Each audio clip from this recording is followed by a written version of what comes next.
want an exposure to a market or an Everything they need in one place. Being the world's foremost authority on individuals, advisors and institutions. Hello and welcome to Morningstar. I'm Emma Wall, and here with me today to give his 3 investment tips is Fraser Lundy, manager of the Hermes Global High Yield Bond Fund. Hello, Fraser. Hi there. So what's your first investment tip?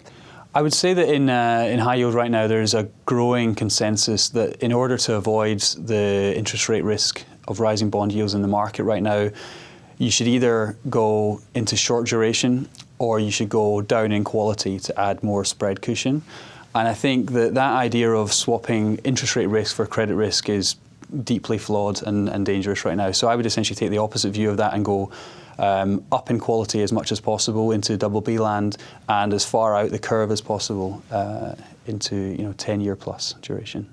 Fantastic. So quality and length. Yeah, I mean, we're talking about a situation right now where the pickup in spread to go from, say, double Bs to triple Cs is back at 2007 levels of lows. And curve steepness, i.e. The amount of credit spread you're getting at the short part of the curve versus the long, is also now at 10-year steeps. So both the short duration argument and the down in quality argument are difficult for me on a valuation perspective. And what's your second investment tip? I would say that the key problem with my first tip is that you are therefore taking more interest rate risk, double Bs and long part of the curve. Now, again, there are ways of mitigating that. For us, that means that just like you would do in an investment grade portfolio, you can hedge out a large degree of that risk with government bond futures. Or the other way that we look at accessing that credit risk is via CDS rather than investing in a bond. Both of those essentially get you to the same place as a lot of the consensus right now, which is mitigating interest rate risk. But we think that by doing that and going up in quality, you're left with a better risk-adjusted return portfolio. So very much about diversifying then? Yeah, it's about security selection and about sensibly managing that interest rate risk without swapping it for more credit risk. And what's your third investment tip? The third one right now I think is very well talked about in the market, which is related to liquidity risk. We're in a market right now where the banks are not able to provide liquidity as they were due to the unintended consequences of regulation, among other things.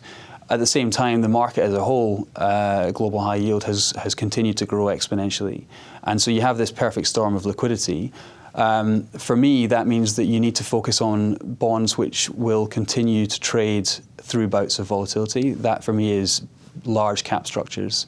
And cap structures, particularly where there is bonds outstanding in multiple currencies and CDS. I think they are very cheap right now when you compare them to a lot of what's come to the new issue market, single bond, small company, not very many owners, and when volatility does spike up, you do wonder who is going to be the natural buyer of that type of security. Does that push you towards developed markets then, because they just simply have more mega caps and large cap structures? I would say yes and no. At the same time as it might be domiciled in a developed market, these type of large cap companies that I'm referring to are the types that will have a very globally diversified business profile, and so their end markets will end up being global, including emerging markets. So the revenue streams are coming from those growth markets. Exactly, yeah. Fraser, thank you very much. Thank you.